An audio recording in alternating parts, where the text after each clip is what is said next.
Assalamualaikum warahmatullahi wabarakatuh. Perkenalkan, nama saya Syahril Afif Hidayat dari kelas pengantar usul fikih IA. Kali ini saya akan menjelaskan beberapa kaidah dan dalil pada mata kuliah usul fikih. Baik, langsung saja yang pertama, ada kaidah amr atau perintah.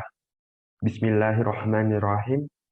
Wa aqimus sholata wa atuz zakata wa ati'ur rasula la'allakum turhamun. Yang artinya, dan laksanakanlah sholat, tunaikanlah zakat, dan taatlah kepada Rasul Muhammad agar kamu diberi rahmat. Quran Surat An-Nur ayat 56. Dalil tersebut termasuk kaidah amr atau perintah karena terdapat kata wa'atuz zakah yang artinya tunaikanlah zakat yang bermakna sebagai suatu perintah. Selanjutnya, yang kedua yaitu ada kaidah nahi atau larangan. Bismillahirrahmanirrahim. Ya ayyuhalladzina amanu la ta'kulur riba ad'afan mudha'afatan wattaqullaha la'allakum tuflihun. Yang artinya, wahai orang-orang yang beriman, janganlah kamu memakan riba dengan berlipat ganda dan bertakwalah kepada Allah agar kamu beruntung. Quran Surat Ali Imran ayat 130. Nah, dalil tersebut termasuk contoh dari kaidah nahi atau larangan, karena pada ayat ini terdapat kata la ta'kulur riba yang berarti menunjukkan larangan terhadap riba. Selanjutnya, yang ketiga, yaitu ada kaidah am. Bismillahirrahmanirrahim. ذلك بأنهم قالوا إنما البيع مثل الربا وأحل الله البيع وحرم الربا. Yang artinya, yang demikian itu karena mereka berkata bahwa jual beli sama dengan riba, padahal Allah telah menghalalkan jual beli dan mengharamkan riba. Quran Surat Al-Baqarah ayat 275. Nah, dalil tersebut termasuk ke dalam kaidah am, karena pada ayat ini terdapat kata wa ahlallahu bai'ah, yang artinya Allah telah menghalalkan jual beli. Nah, jual beli di sini masih bermakna umum, namun sebenarnya masih terdapat ketentuan lain yang mengatur. Selanjutnya, ada kaidah yang keempat, yaitu kaidah khos. Bismillahirrahmanirrahim. وَمَنْ قَتَلَ مُؤْمِنًا خَطَأً فَتَحْرِيرُ رَقَبَةٍ مُؤْمِنَةٍ. Yang artinya, barang siapa membunuh seseorang yang beriman karena tersalah, hendaklah dia memerdekakan seorang hamba sahaya yang beriman. Quran Surat An-Nisa ayat 92. Nah, lafaz raqabah mukminah atau hamba sahaya yang beriman dalam ayat tersebut merupakan lafaz khos karena menunjukkan pada satu sifat atau jenis tertentu, yaitu hamba sahaya yang beriman. Selanjutnya yaitu ada kaidah mutlak. Bismillahirrahmanirrahim.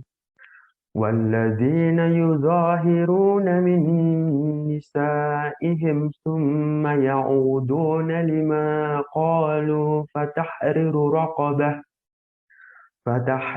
رَقَبَةٍ مِّن قَبْلِ أَن يَتَمَاسَّا ذَلِكُمْ تُوعَدُونَ بِهِ. Yang artinya, dan mereka yang menzihar istrinya, kemudian menarik kembali apa yang telah mereka ucapkan, maka mereka diwajibkan memerdekakan seorang budak sebelum kedua suami istri itu bercampur. Quran Surat Al-Mujadalah ayat 3. Nah, lafaz rokobah atau hamba sahaya dalam masalah kafarat zihar ini berbentuk mutlak karena tidak ada lafaz yang mengikatnya. Sehingga seorang suami yang terlanjur menzihar istrinya dan ingin ditarik ucapannya, maka sebelum mencampurinya harus memerdekakan hamba sahaya atau budak, baik yang beriman ataupun tidak.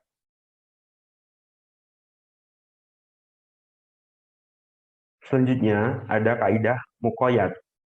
Bismillahirrahmanirrahim. Wa man qatala mu'minan khata'an fatahriru raqabatin mu'minah.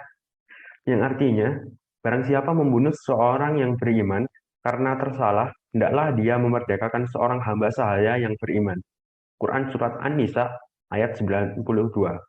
Nah, lafaz rokobah atau hamba sahaya dalam ayat ini berbentuk muqayyad dengan diikat lafaz mukminah atau beriman.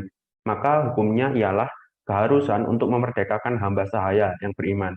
Nah, karena ada perbedaan sebab, jika Al-Mujadalah ayat 3 yang pada sebelumnya adalah masalah kafarat zihar, dan An-Nisa ayat 92 ini adalah kafarat qatl atau pembunuhan yang tidak sengaja. Walaupun hukumnya sama-sama memerdekakan hamba sahaya, di sini terdapat pembatasan pada hamba sahaya yang beriman.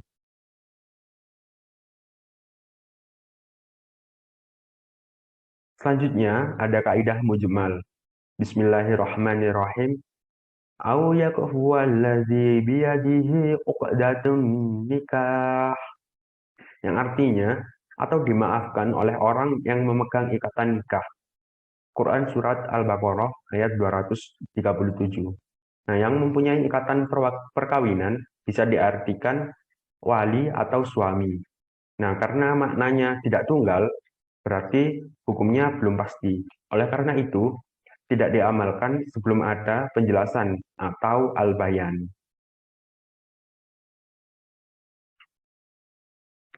Nah, yang terakhir ada kaidah mubayyan. Bismillahirrahmanirrahim. فَمَنْ لَمْ يَجِدْ فَصِيَامُ ثَلَاثَةِ أَيَّامٍ فِي الْحَجِّ فَسَبْعَةٍ إِذَا رَجَعْتُمْ تِلْكَ عَشَرَةٌ كَامِلَةٌ.